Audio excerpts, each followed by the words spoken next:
दोस्तों, कहा जाता है कि दाऊद इब्राहिम को अगर कोई बॉलीवुड एक्ट्रेस पसंद आ जाती थी तो दाऊद उस एक्ट्रेस को पाने के लिए तड़प उठता था, और फिर चाहे वह दुबई में हो या फिर सात समंदर पार, दाऊद कैसे भी करके उस एक्ट्रेस को अपने ठिकाने पर बुला ही लिया करता था। और अगर एक्ट्रेस आने से मना कर देती थी तो दाऊद उस एक्ट्रेस का कैरियर ख़राब कर दिया करता था। और बिल्कुल ऐसा ही कुछ हमारी धक धक गर्ल यानी माधुरी दीक्षित के साथ भी हुआ।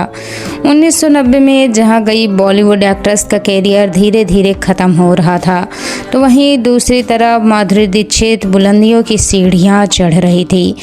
बच्चों से लेकर बूढ़े तक हर कोई माधुरी दीक्षित का दीवाना बन चुका था। फिर वह वक्त आया जब माधुरी दीक्षित पर दाऊद की गंदी नज़र पड़ी और उसने माधुरी दीक्षित को अपने पास आने के लिए कहा, और वह नहीं मानी तो इस कदर मजबूर कर दिया कि वह चाहकर भी खुद को रोक नहीं पाई, और माधुरी को भी मजबूरन दाऊद के साथ वहीं करना पड़ा जो बॉलीवुड की और एक्ट्रेस उससे पहले कर चुकी थी। तो दोस्तों, आखिर दाऊद और माधुरी दीक्षित के बीच ऐसा क्या हुआ था कि जिस वजह से माधुरी दीक्षित को बॉलीवुड छोड़कर एक डॉक्टर से शादी करनी पड़ी, और आखिर दाऊद का बॉलीवुड से इतना गहरा रिश्ता क्यों है? दोस्तों, हिंदी फिल्मी जगत में धक धक गर्ल के नाम से फेमस होने वाली माधुरी दीक्षित को कौन नहीं जानता। देश से लेकर विदेश तक माधुरी दीक्षित का हर कोई दीवाना है। मगर माधुरी की शुरुआत की फिल्में कुछ खास नहीं थी। माधुरी की पहली फिल्म बुरी तरह फ्लॉप रही। फिल्म के फ्लॉप होने के बाद माधुरी दीक्षित ने वापस अपनी पढ़ाई पर फोकस करना शुरू कर दिया था, लेकिन इसी दौरान माधुरी दीक्षित को उनकी खूबसूरती की वजह से फिल्मों के ऑफर आते रहे। माधुरी दीक्षित की पहली फिल्म आबोद फ्लॉप रही। माधुरी नजर आई सुभाष घई की फिल्म राम लखन में, जिसमें उनके साथ मुख्य किरदार में थे अनिल कपूर, जैकी श्रॉफ, डिम्पल कपाड़िया, राखी, अमरीश पुरी, अनुपम खेर और परवेश रावल जैसे दिग्गज अभिनेता। यह फिल्म 1989 में रिलीज हुई थी, मगर इससे पहले ही माधुरी दीक्षित को फिल्म तेजाब से सफलता मिल चुकी थी। माधुरी ने राम लखन, तेजाब जैसी फिल्मों में बॉलीवुड में आग लगाई और बॉलीवुड में अपना ऐसा सिक्का जमाया कि आज भी कोई उनके मुकाबले में नहीं आता। यही वह वक्त था जब माधुरी पर दाऊद इब्राहिम की काली नज़र पड़ी और उसे फ़ोन करके दुबई में अपने अड्डे पर एक रात के लिए आने को कहा करता था।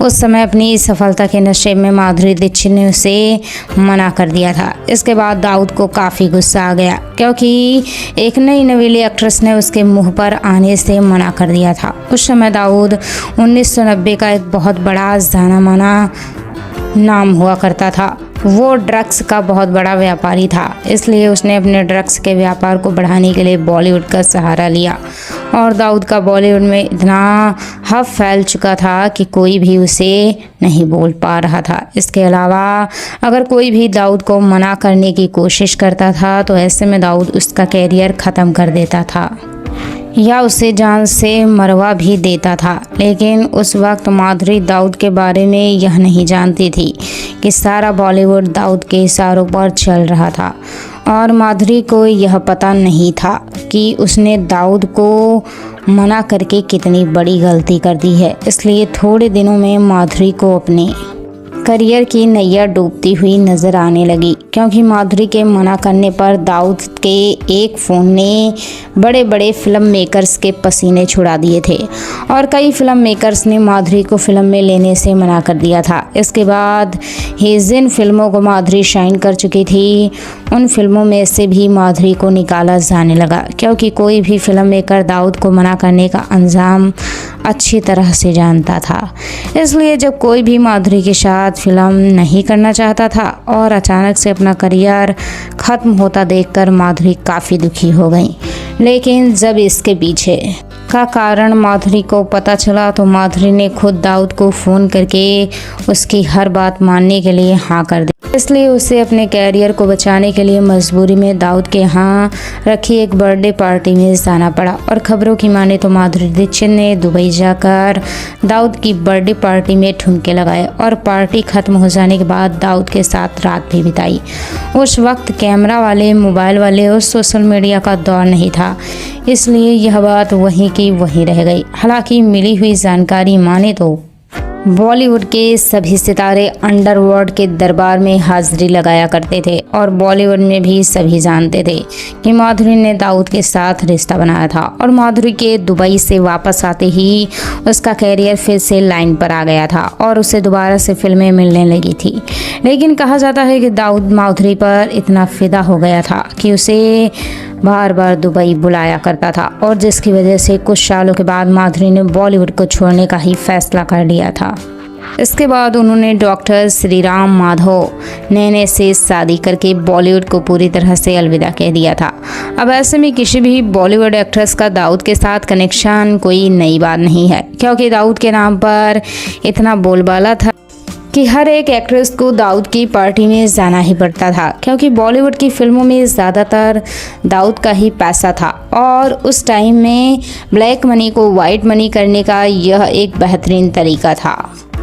दाऊद अपनी ब्लैक मनी को फिल्मों के ज़रिए वाइट मनी में बदलता था। दाऊद हीरोइन के लिए इतना पागल हो गया था कि वह उसके पीछे कितने भी पैसे उड़ाने के लिए तैयार रहता था। इसी वजह से कई बॉलीवुड की एक्ट्रेस उसके प्यार में पागल हो जाती थी। लेकिन उस समय की राम तेरी गंगा मैली की अभिनेत्री मंदाकिनी, मेनका वेदी और ममता कुलकर्णी, यह सब एक्ट्रेस में से एक थी जो कि दाऊद के प्यार में पागल हो गई थी और दाऊद के इन सभी एक्ट्रेस के साथ कई रातें बिताई। दोस्तों, कहा जाता है कि आज भी दाऊद दुबई से ही पूरे बॉलीवुड को कंट्रोल करता है और उसके द्वारा गैर कानूनी तरीके से कमाया गया पैसा अब भी बॉलीवुड फिल्मों में लगाया जा रहा है। और दोस्तों, बॉलीवुड का ही एक ऐसा ठिकाना है जहां पर लोग अपना कैरियर बनाने के लिए आते हैं। इसलिए कोई भी नहीं चाहता कि वह पुलिस के मामले में फंसे, या कोई नहीं चाहता कि किसी वजह से उसका कैरियर बर्बाद हो जाए। इसी वजह से आखिरकार उन्हें दाऊद की हर बात माननी ही पड़ती है। इसलिए माधुरी दीक्षित ने दाऊद के साथ रात बिताने का फैसला किया था। सुपर डुपर फिल्म देने के बावजूद भी माधुरी दीक्षित पे यह कलंक हमेशा लगा रह गया। माधुरी दीक्षित आपको कैसी अभिनेत्री लगती हैं, हमें कमेंट्स में ज़रूर बताइएगा। अगर इनकी कोई फिल्म या फिल्म या कोई गाना आपको पसंद हो तो हमें कमेंट में लिखना मत भूलिएगा। ऐसी ही और जानकारी के लिए हमारे चैनल को सब्सक्राइब कर सकते हैं। Thanks for watching.